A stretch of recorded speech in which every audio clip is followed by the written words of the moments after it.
Good morning, Murph here. And as you can see, I've kind of found some way to avoid crashing my car into the back of the next person because I'm not paying attention. I'm fully paying attention on driving, and I'm hoping that after I watch this, I'm actually looking at the camera. I'm almost looking through the camera. Anyway, yesterday was another crazy day. And today I want to talk about goals, belief, and dreams. And you know, we've been going through some things with Toni, you know, and that's sort of a big medical procedure coming up. We already had private health with a company called Medibank here in Perth or in Australia, and they do private health insurance. And this sort of come out of the blue. Okay, this is going to cover absolutely nothing. What do I do? How do I help it? So I walked over to Medibank about a week ago.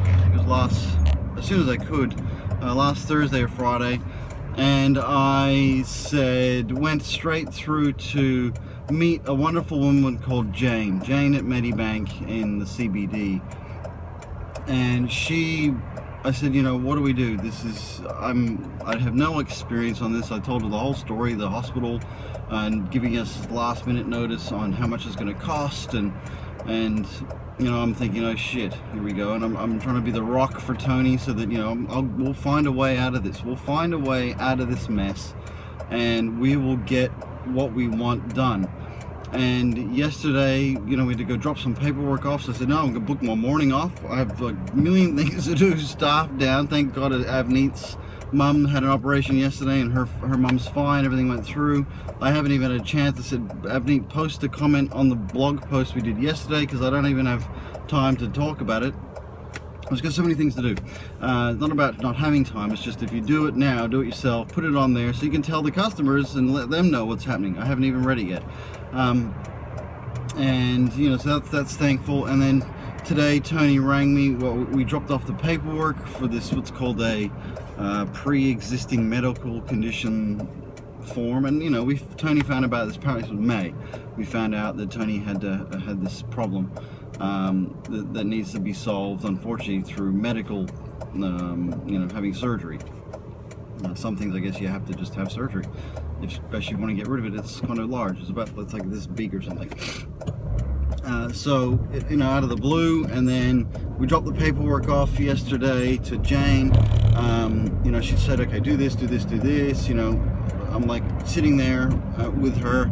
Okay, so we had to submit one more piece of paper, or submit the paperwork to Melbourne for the doctor people there to make the decision at Medibank, and we had to sit tight. So then, you know, Jane said, give Medibank a call in a couple hours, and they've been battling millions of phone calls. So Toni was on hold for 47 minutes, and then I rang Jane direct. I said, you know, should we wait till tomorrow?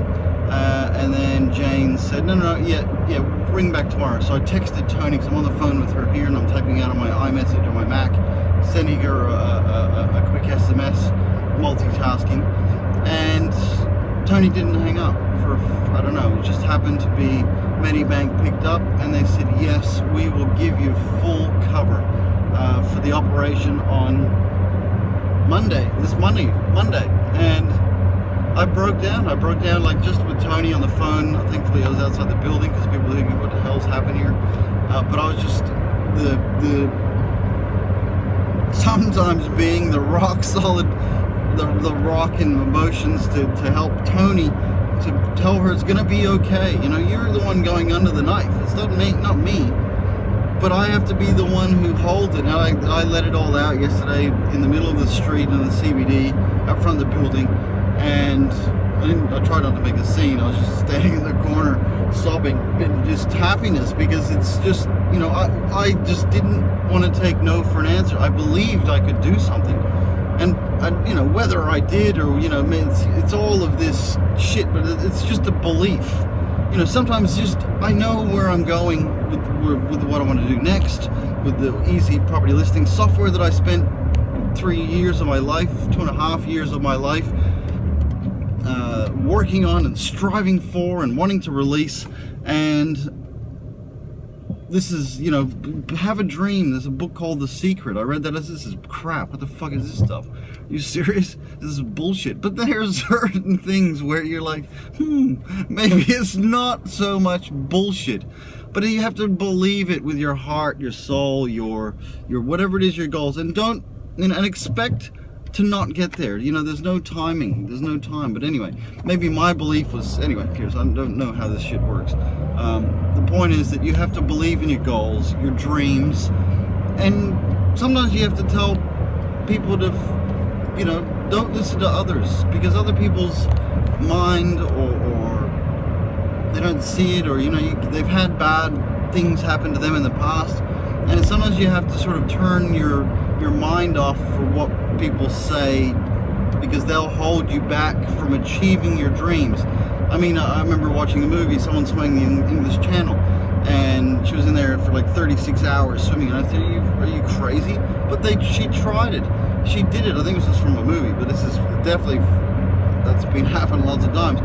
You know, the guy, the balloonist, arrived here in Perth at Northam, or took off from Northam here in Perth 15 days ago. And Tony said, oh, this guy, and I said, oh yeah, but that's cool. We went to watch the balloons one day, and there she is. This guy went and said, no, I'm going to go around the world in a balloon. And then I didn't have any clue. I said, are you serious? What? And it was like 12 days around the world in a balloon. And apparently his heater died, so he's sitting there in minus 47 degrees.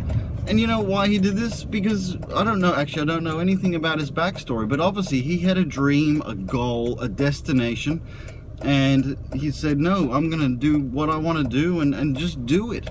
And wow, he went around the world in a balloon in 12 days, broke the world record or smashed it or whatever, and because he just believed in something. And you know, I believed in something, like getting something, you know, not only the work stuff, and there's a million things piling up, and the shit's piling on, and it's like, oh, you know, and then I got customers who are like, oh, I know you're in trouble, and that's not a bad thing. Everybody's in certain lives. I know you're in trouble, but can you help me right now? And I'm like, no, I don't even read my email. Don't even send me an email, because I don't read it. You read it once a week or something. And you know, like, oh, it's okay, you're going through this family trauma, but could you do me my little thing? Send a support ticket, don't call me. We have a support desk system designed specifically for this, but we also have belief that family's bloody important. Family comes first. You know, you're number 3 on the list, or me, family, because you can't, without me, there's nothing. So it's like, you have to worry about yourself, right? Number 2 is for your family, and number 3 is the people who help get your team. Sorry, your team's next. You know, if you have an idiot like that, like the Java Juice the other day. I'm not the, I was the polite, quiet guy. He's like, hey, by the way. Anyway, solved another story. But look, believe in your dreams. Go for what you want to do. Do what you want to believe in. And if people say no, that's fine. Just say, okay, thanks, man. No worries. You know, I know you sort of don't understand where I've been, what I've done, where I'm going. And I'll tell you about my upbringing. I think that's important for you to know where I started, just like the very much where I was born, right through to the crazy idiot I am today. But believe in your dreams. You know, fuck me. There is no way for you to, you know, if you listen to other people who are negative, aren't there to help and support you achieve your dreams, like Toni is for me. She's like, if I didn't have her, I would have hung myself off the rafters at the back of the house. I'm not fucking kidding. I had vivid imaginations of doing such stupid things. And because of her, she's like, no, you know, it's going to be okay. You're on the right path. You know, the women in our lives are the ones who help us get and achieve our dreams and goals. And why I just dropped everything for her is because of that. And thankfully, my belief, her love and our working together helped us push through this crazy thing. And everybody's thinking, you know, you can't change Medibank. Well, bullshit. You know what? Stand up for what you believe in. Bullshit. You can do whatever you want to do. Thank you, Mom. Do whatever you want to do. That came from her. She's right. You know, just do it. And I'm in my banged up piece of shit Daihatsu Terios. Just went over the curb. Anyway, have a great day. I'm just on cloud 9.